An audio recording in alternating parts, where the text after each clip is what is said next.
Membrana celular. Cada célula se encuentra recubierta por una membrana que recibe el nombre de plasmática, que impide que todo el contenido químico de la célula se disperse. A su vez, la célula se encuentra formada por diversos componentes, los lípidos, las proteínas y los glúcidos, que se encuentran agrupados adecuadamente en su interior y cada uno cumple una función determinada. Estos se encuentran en movimiento y por eso la membrana tiene una gran fluidez. Entre las funciones que tiene la membrana podemos mencionar el transporte, intercambiar la materia del interior de la célula al exterior, el reconocimiento y la comunicación.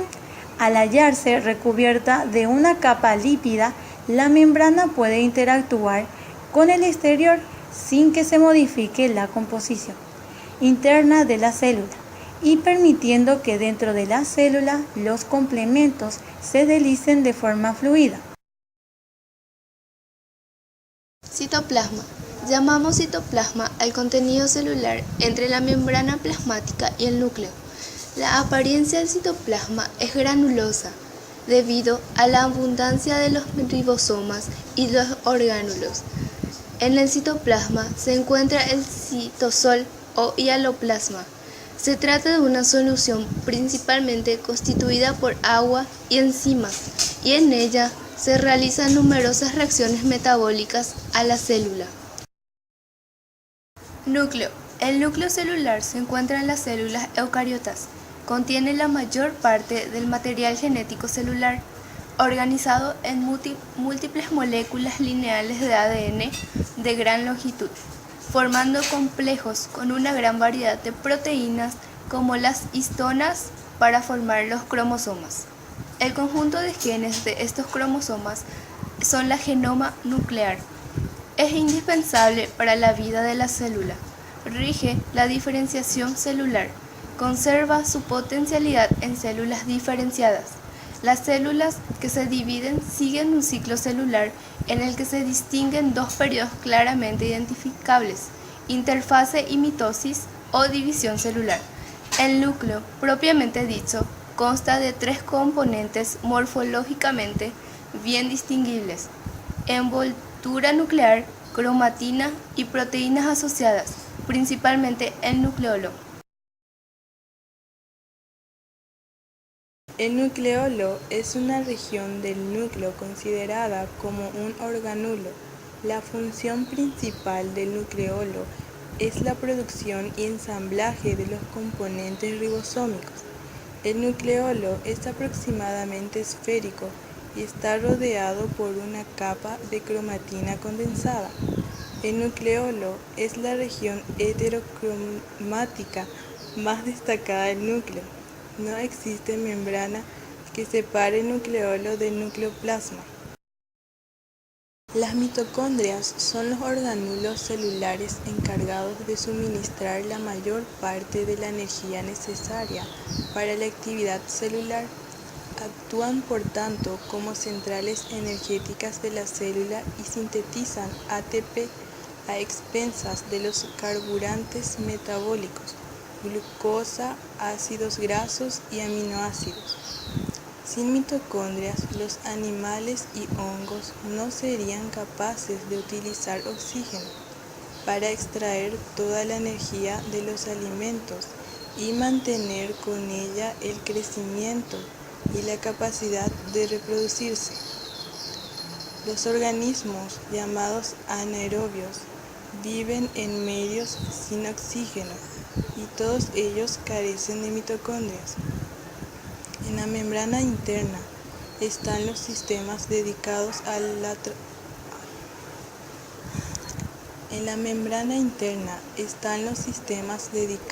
al transporte de los electrones que se desprenden en las oxidaciones anteriores y un conjunto de proteínas, corpúsculos respiratorios, encargadas de acoplar la energía liberada del transporte electrónico con la síntesis de ATP. Estas proteínas le dan un aspecto granuloso a la cara interna de la membrana mitocondrial. También se encuentran dispersas por la matriz una molécula de ADN circular y unos pequeños ribosomas y polirribosomas implicados en la síntesis de un pequeño número de proteínas mitocondriales. Las funciones del retículo endoplasmático rugoso están relacionadas con la composición bioquímica de las membranas, que es diferente a la de la membrana plasmática o la del retículo endoplasmático liso.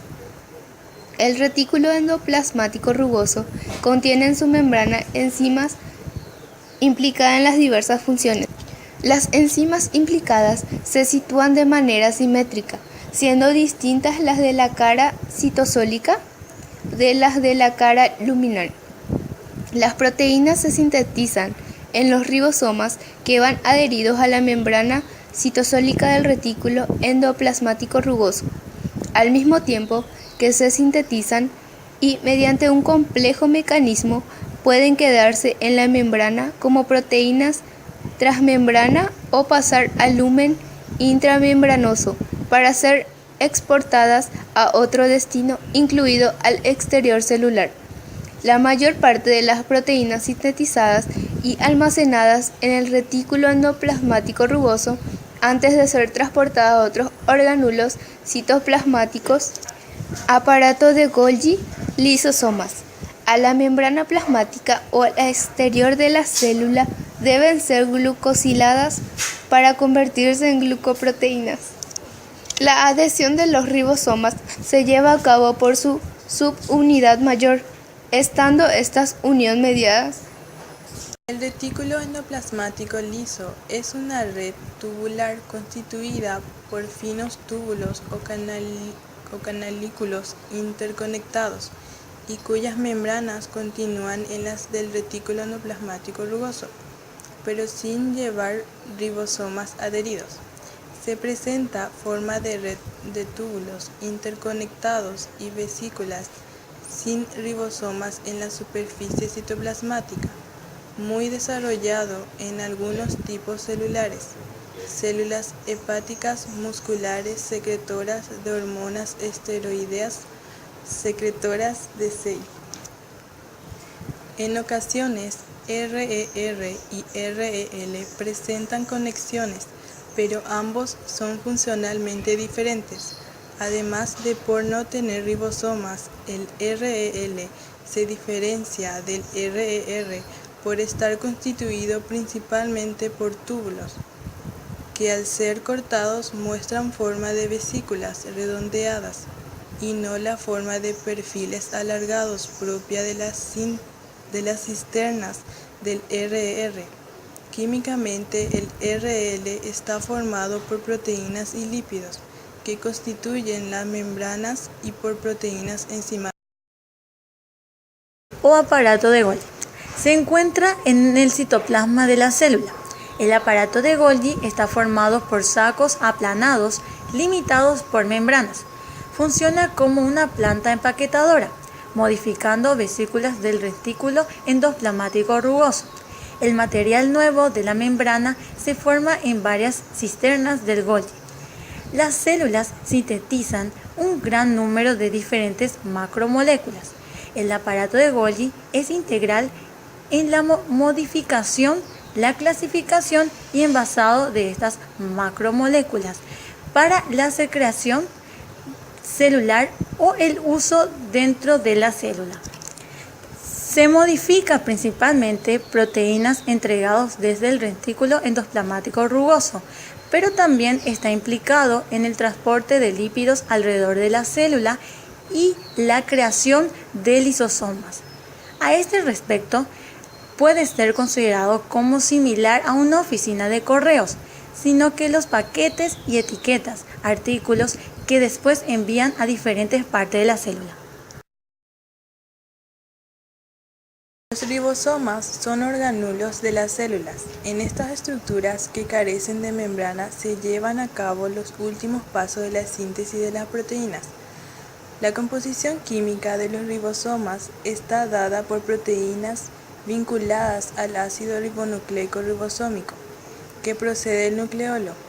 Los ribosomas pueden estar adheridos al retículo endoplasmático o hallarse en el citoplasma. En cada ribosoma es posible reconocer dos subunidades, una mayor y otra menor. Ambas surgen del núcleo celular de manera separada y están vinculadas entre sí a través de cargas. La función de los ribosomas es la síntesis de proteínas mediante el uso de los datos genéticos que reciben del ARN mensajero.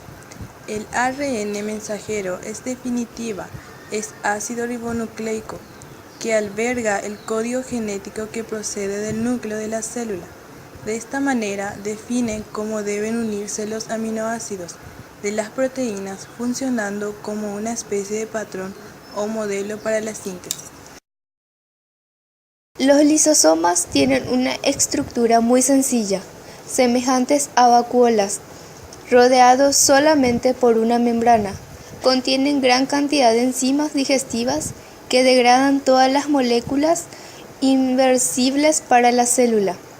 Funcionan como estómagos de la célula y además de digerir cualquier sustancia que ingrese del exterior, vacuolas digestivas ingieren restos celulares viejos para digerirlos también, llamados entonces vacuolas autogáficas, llamados bolsas suicidas, porque si se rompieran su membrana, las enzimas encerradas en su interior terminarían por destruir a toda la célula. Los lisosomas se forman a partir del retículo endoplasmático rugoso y posteriormente las enzimas son empaquetadas por el complejo de Golgi. Son vesículas englobadas por una membrana que se forman en el aparato de Golgi y que contienen un gran número de enzimas digestivas, hidrolíticas y proteolíticas, capaces de romper una gran variedad de moléculas. Las enzimas lisosomales son capaces de digerir bacterias y otras sustancias que entran en la célula por fagocitosis u otros procesos de endocitosis. Eventualmente, los productos de la digestión son tan pequeños que pueden pasar la membrana del lisosoma volviendo a citosol, donde son recicladas. Los lisosomas utilizan sus enzimas para reciclar los diferentes orgánulos de la célula, englobándolos, dirigiéndoles y liberando sus componentes en el citosol. De esta forma, los orgánulos de la célula se están continuamente reponiendo. El reposo de digestión de los organuelos se llama autofagia. Por ejemplo, las células hepáticas se reconstituyen por completo una vez cada 2 semanas. Otra función de los lisosomas es la digestión de detritus extracelulares en heridas y quemaduras, preparando y limpiando el terreno para la reparación de tejido. Se debe tener en cuenta que las proteínas que integran la membrana del lisosoma son altamente glicosiladas para evitar ser degradadas por las proteasas del lumen. Centrosomas. La estructura consta de una zona interior donde aparece el diplosoma, formando por 2 centriolos dispuestos perpendicularmente entre sí. Este diplosoma está inmerso en un material pericentriolar, que es el centro organizador de microtúbulos. Así, en él se disponen microtúbulos que aparten radialmente y que se llaman áster. Cada centriolo consta de 9 grupos de 3 microtúbulos que forman un cilindro. Este cilindro se mantiene gracias a unas proteínas que unen los tripletes. Su función es organizar los microtúbulos. De él se derivan estructuras a movimientos como cilios y flagelos y forma el uso acromático que facilita la separación de las cromatidas en la mitosis.